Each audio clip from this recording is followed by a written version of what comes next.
Picture this. You're sitting in a fast food drive-thru. Okay. And you haven't even looked at the menu board yet, let alone actually ordered your food.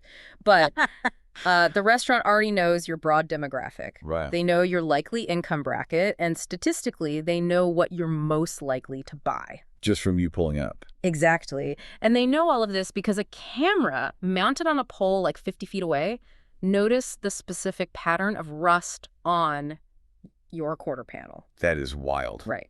And notice the model year of your car, maybe the kayak rack on your roof.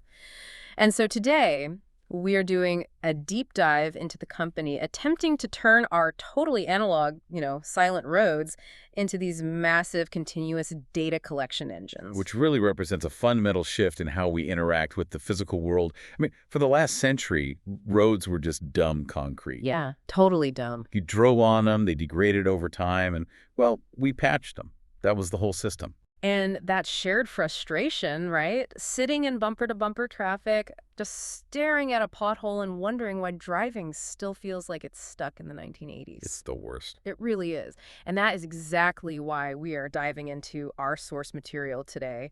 We're looking really closely at the 2025 annual report. The Form 10K, right? Yes, specifically the Form 10K for a company called Rekor Systems. And for those who might not read financial filings for fun, a 10K is this incredibly dense, federally mandated document. Lots of fine print. Oh, pages of it. Mm-hmm. Companies basically have to lay bare their entire business model. They have to list their risks, their legal liabilities, and their technological capabilities for their investors. And buried inside all that really dry financial disclosure is Rekor's overarching mission. They want to build a digital infrastructure operating system for roadways. Which is a huge ambition. Massive. So we are going to explore how their artificial intelligence technology actually works out there, in the elements, at high speeds. The literal collision of AI and concrete. Exactly. We'll unpack the gritty, often pretty brutal business reality of trying to modernize government infrastructure. And critically, we're going to look at what this really granular data collection means for your daily commute and your personal privacy. Because it affects everyone who drives. It really does. Okay, let's unpack this. So, to understand the sheer scale of what Rekor is actually attempting here, we have to look at the macro environment first. Set the stage for us. Right. We are currently seeing historic, multi-billion-dollar investments across the U.S. aimed at digitizing our aging infrastructure. Because it's crumbling. Exactly. And if you look at demographic projections, by the year 2050, roughly 2/3 of the global population will live in urban areas. 2/3. 2/3 of the human race, all trying to move through the exact same geographic bottlenecks. And you just can't keep building wider highways forever, right? I mean, eventually you run out of real estate in a city. You do. You literally run out of space. So you have to make the existing footprint vastly more efficient. Which means the old ways aren't cutting it anymore. Not at all. The analog methods we've relied on, like manual traffic counts, reactive emergency responses, or just basic radar, they simply cannot process that kind of density. Right. So if we think of our current road network as a giant computer motherboard. I like that analogy. Yeah, and the cars are essentially the data packets moving around on it. But right now, that motherboard has no CPU. It's completely brainless. Exactly. It has no brain to route those packets efficiently. And Rekor isn't just out there selling a slightly better traffic camera. The 10K makes it very, very clear that they are selling the CPU. They are the brain. Right. They offer a software as a service and a data as a service ecosystem powered by what they call their Rekor One engine. And the physical cameras out on the highway, those are just the optical sensors for the system. Like the eyes. Yes, the eyes. But Rekor One is the central nervous system. It's built to ingest data from an incredibly wide variety of sources. Like what kind of sources? Well, connected vehicles, local weather stations, active construction zones, and of course their own hardware sensors. Okay, so it pulls all of that in. Yeah, it aggregates all of that absolute chaos into a single unified dashboard. And they divide that ecosystem into specific applications. One of the main ones that jumped out at me is called Rekor Command. Right, the traffic management side. Exactly. This is their digital command center for transportation management. And the whole core philosophy here is shifting traffic operations from being reactive to being proactive. which is a huge paradigm shift. It is, because instead of waiting for a driver to pull out their phone and call emergency services because a multi-car pileup is causing a 10-mile backup. Which usually takes minutes, Right. and by then it's a disaster. Right. Instead of that, the AI is continuously monitoring the flow of traffic. It identifies irregular congestion patterns basically instantly. So it sees the slowdown before the crash even gets reported. Yes, and it can coordinate first responders automatically and even predict where secondary accidents are likely to occur because of the sudden braking. That's incredible. And then on the other side of things, there is Rekor Discover. Ah, right, the urban planning one. Yeah, this targets urban mobility and municipal planning. Because for decades, if a city needed to understand traffic flow to, say, justify a new bridge or reroute a major bus line, Blair. How did they even do that in the past? Oh, they relied on incredibly labor-intensive processes. They would literally pay municipal workers to stand on a street corner with a mechanical clicker. Just clicking every time a car went by. Yep.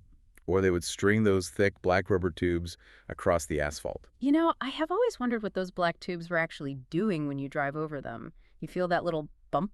Yeah, the bump. They detect pressure changes to count the axles of the vehicles going over them. Okay, but that seems like really limited data. It is incredibly limited because the Federal Highway Administration, the FHWA, they actually mandate this complex 13-bin vehicle classification system. Wait, 13 bins, like 13 different categories of cars. Exactly. It requires cities to categorize literally everything on the road. They have to distinguish between a regular two-axle passenger car, a commercial delivery van, and a massive multi-axle freight truck. And a rubber tube can't really tell the difference between a heavy SUV and a light delivery van, right? Not accurately. But Rekor Discover automates that entire reporting requirement using video analytics. So the camera just does it. Yeah, the AI watches the road and categorizes every single vehicle into one of those 13 bins in real time, completely automatically. Okay, but this brings up a massive technical hurdle that really jumped out at me when I was reading through their capabilities. The bandwidth issue. Yes, because we are talking about capturing high-definition video of millions of cars across thousands of miles of highway 24 hours a day. It's a staggering amount of data. It's astronomical. Transmitting that much 4K video to a central cloud server would just crash local cellular networks. Or cities would have to lay down miles of expensive new fiber optic cables just to support these cameras. Which no city budget can afford. Exactly. So how on earth do they actually move all this data? Well, the secret is they don't move the raw data. Wait, they don't? No, that is the critical engineering differentiator detailed in the report. They utilize something called edge processing. Okay, explain how that mechanism works compared to standard cloud computing, because I think people get confused by the term the edge. Sure. So in a traditional legacy system, a camera is essentially just a dumb pipe. It just records. Right. It records a massive video file and streams that entire heavy file over the internet to a distant central cloud server. Taking up huge amounts of bandwidth. Exactly. And then the cloud server does the heavy computational lifting to figure out what is actually in that video. Okay, so how did Rekor flip that architecture? They move the brain to the camera.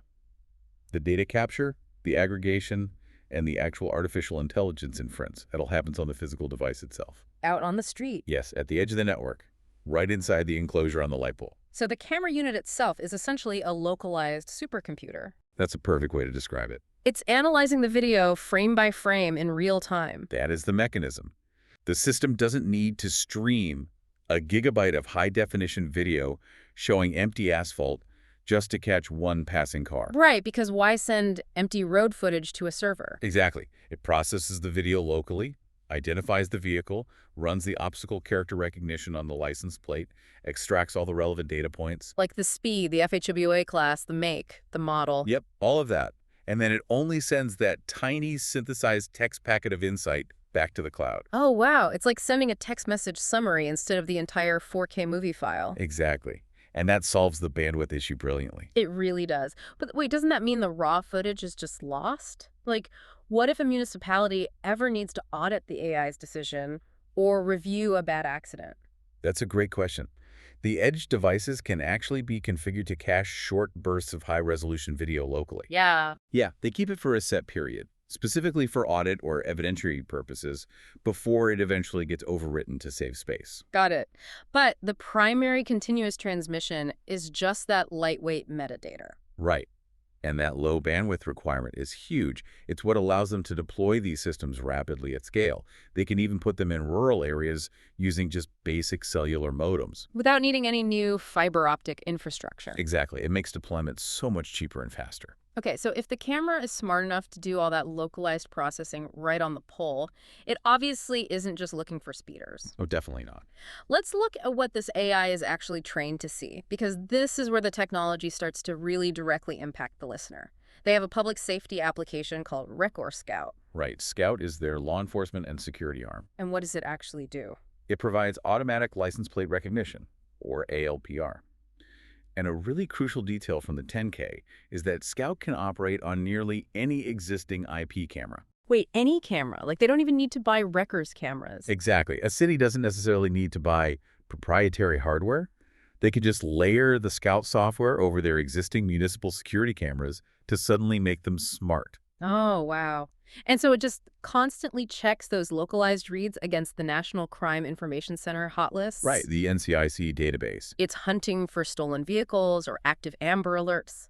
And the 10K also details this smartphone app for police officers. Oh yeah, the mobile application. Yeah, and it's fully compliant with the FBI's Criminal Justice Information System. An officer can capture highly accurate license plate reads just using their regular phone's camera. And the crazy part is, it works even if they are in a dead zone without any network connectivity. How does that even work offline? That offline capability is possible because they've compressed the AI models so much that they actually run locally right on the phone's processor. That's incredible engineering. But, okay, beyond law enforcement, there is another application called Auto Notice. Yes, Auto Notice. Yeah. This one focuses on automated contactless compliance. And this mechanism is honestly fascinating. Because if the edge processing detects a vehicle driving with, say, an expired registration or out-of-date emissions... Or no insurance. Right, no insurance. It automatically queries the state's Department of Motor Vehicles database. Instantly. Instantly. And it can then issue a notice or a citation through the mail without a human police officer ever initiating a physical traffic stop. Which is a big deal for safety. The source material actually highlights a specific deployment in Oklahoma where they use this exact system. What are they doing in Oklahoma with it? They use it to identify uninsured motorists. But the mechanism there is actually a diversion program. Okay, meaning what? Instead of just penalizing the driver with a massive fine right away, the automated system flags them and reroutes them into a compliance program to actually go get insured. Oh, so it's not just a cash grab. Right. It enforces the law safely and uniformly, and it really reduces the need for physical traffic stops, which, can sometimes be dangerous for both the police officer and the driver. Yeah, pulling over on a busy highway is never perfectly safe.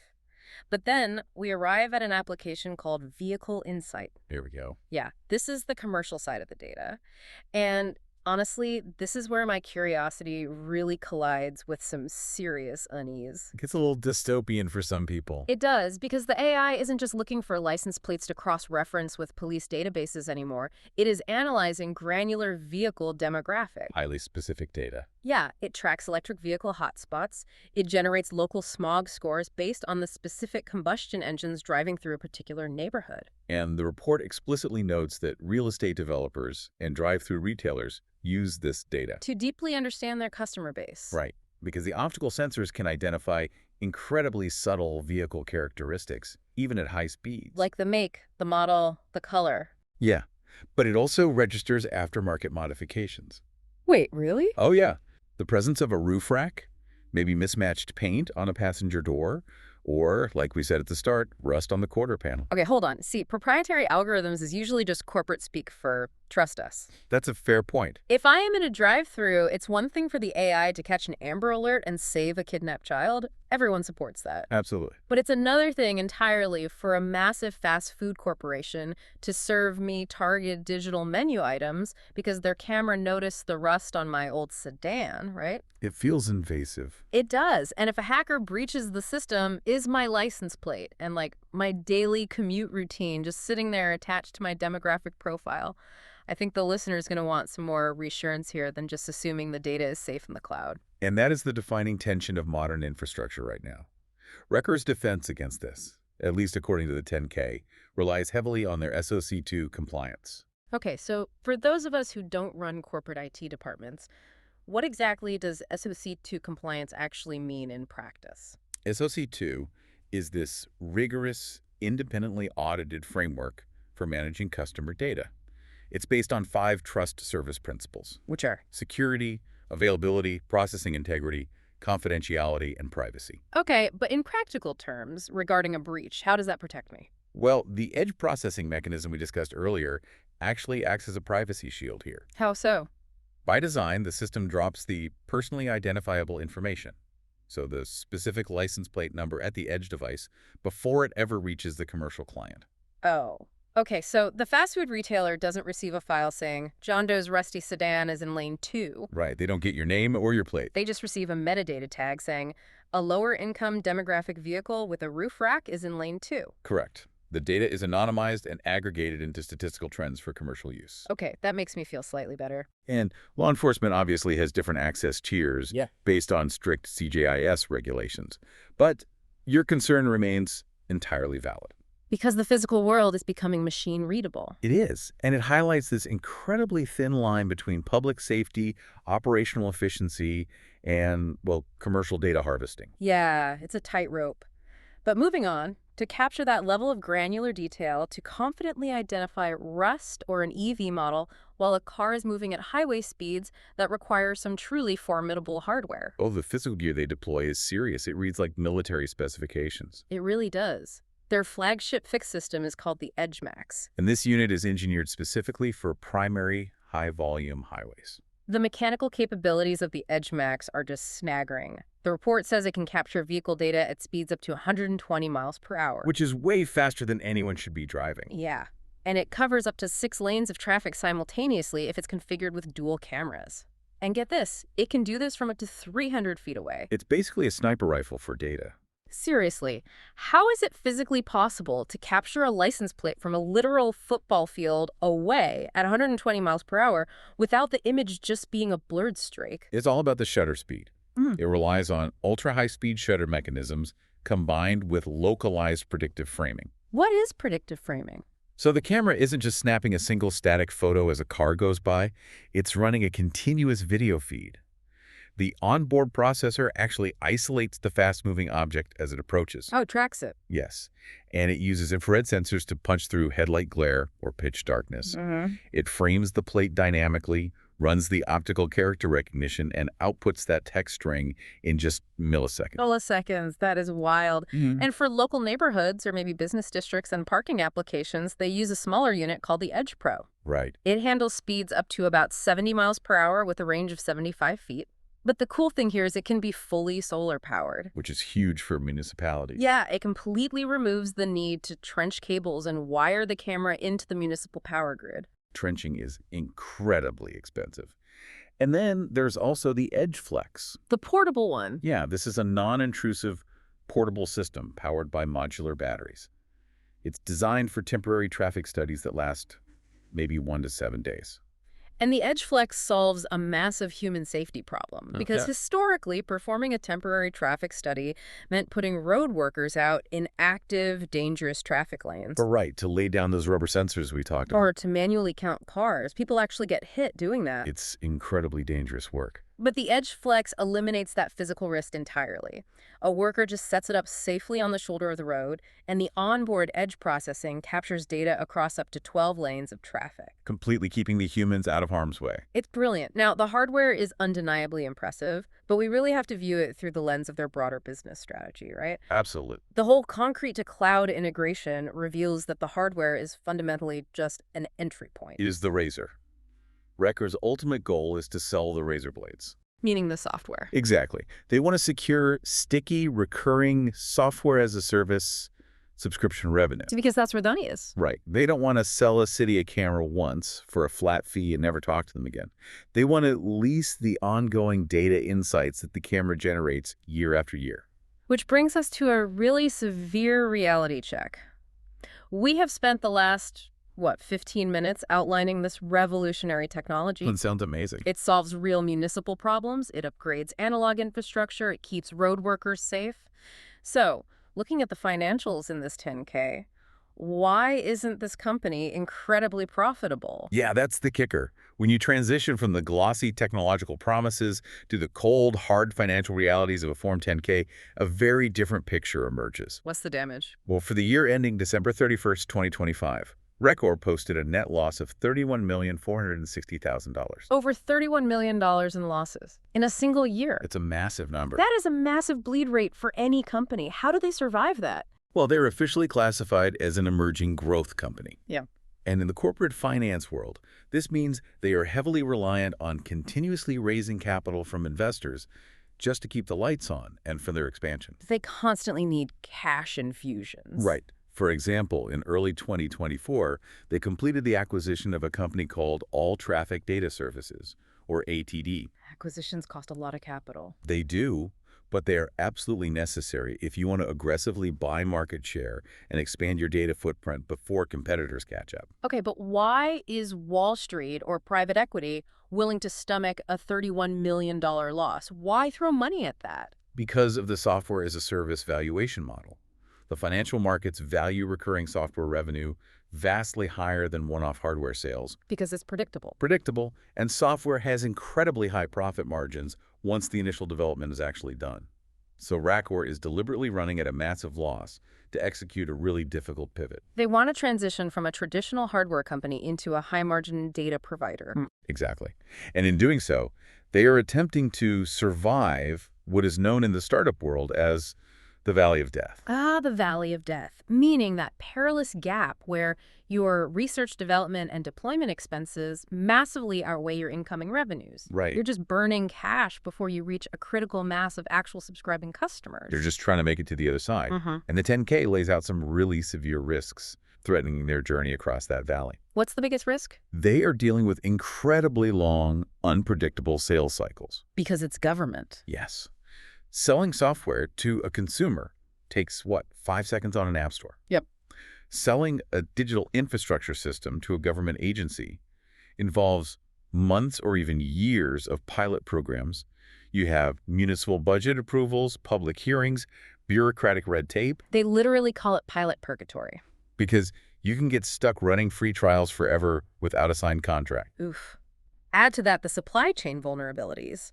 They rely heavily on foreign manufacturing for the internal components of those Edge Max and Edge Pro cameras. Microchips and sensors. Right. So any geopolitical tension or global shipping delay directly hits their deployment schedule. They can't install what they don't have. Exactly. Furthermore, because they traffic in so much behavioral data, they are highly vulnerable to complex, constantly evolving data privacy laws. Particularly regulations like GDPR if they try to expand operations into Europe. Which is a whole other headache. It is.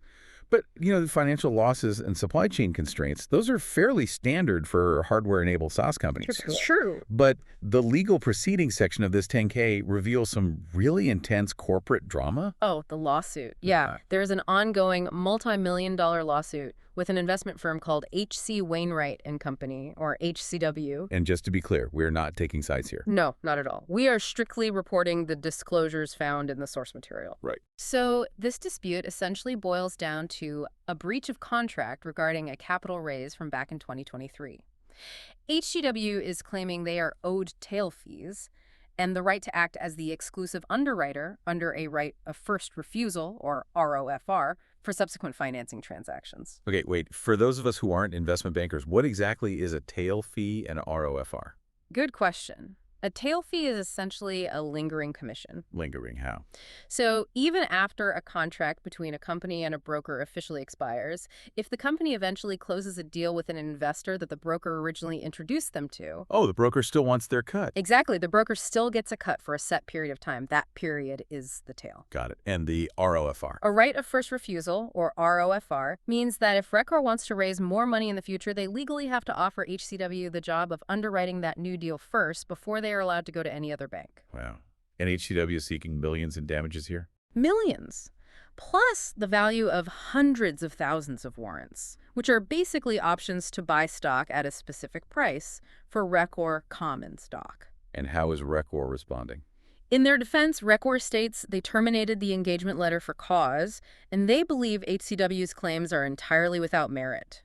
Rekor has even filed counterclaims against them, So it's a messy, highly expensive corporate battle. playing out while they're already losing $31 million a year. It's a lot of pressure. And there was also an Occupational Safety and Health Administration, or OSHA, complaint filed by 2 former employees in 2023. What happened there? Well, the context here is important. OSHA actually dismissed the complaint initially. They stated they couldn't find reasonable cause that any violation actually occurred. Oh, it's okay. However, the claimants appealed that dismissal to an administrative law judge. One claim eventually settled out of court, but the other is still grinding through the post-hearing briefing process as of early 2026. Which just means more legal fees. Exactly. These legal battles consume massive amounts of executive time and precious capital. Reading through this document, you truly realize the incredible friction involved in changing the physical world. Is not easy. It's not. You can engineer the absolute best artificial intelligence on the market. You can build optical sensors that perfectly read a license plate at 120 miles an hour. Yeah. But you still have to navigate the nightmare of bureaucratic red tape. You have to wait years for municipal budgets to clear, manage fragile global supply chains, and fend off aggressive corporate lawsuits, all while convincing your investors to confidently fund tens of millions in annual losses. Because innovation isn't just having a brilliant idea. Right. It is the grueling endurance required to survive the mechanics of corporate finance and government adoption. Whether Rekor actually succeeds in becoming the digital operating system for our roadways, well, that depends entirely on their capital runway. Meaning how long investors will fund that valley of death. Exactly. And of course, how quickly sluggish government agencies are actually willing to embrace the technology. It is a high-stakes gamble on the very future of our physical infrastructure. The ultimate takeaway from our deep dive into Rekor Systems today is that the dumb, analog concrete we drive on every single day is rapidly gaining a digital consciousness. The environment is waking up, and it is learning to observe us. So the next time you are driving through your city, maybe sitting in that exact same frustrating traffic jam we discussed at the start. Just look around. Yeah, look closely at the unassuming little cameras mounted on the light poles and the traffic signals, because those devices aren't just recording a passive video loop anymore. They are edge processing supercomputers. They are classifying your vehicle, calculating your speed, noting your emission profile, and perhaps even registering that you've got a kayak rack on the roof. Which leaves us with a really critical thought to mull over. For a century, the open road has been the ultimate symbol of autonomy and anonymity. You just get in and go. Right, you get in your car, you turn the key, and you just drive. But as our physical roadways become as interconnected, as optimized, and frankly, as trackable as our web browsers, It's a huge shift. it is. We have to ask ourselves a difficult question. Are we actually willing to trade the historic, unmonitored anonymity of the open road for a future with zero traffic jams and perfectly optimized commutes? That is the million-dollar question, or I guess in this specific case, the $31 million question. Thank you for joining us on this deep dive into the business of modern infrastructure. Remember, learning is a journey, and we will see you on the next deep dive.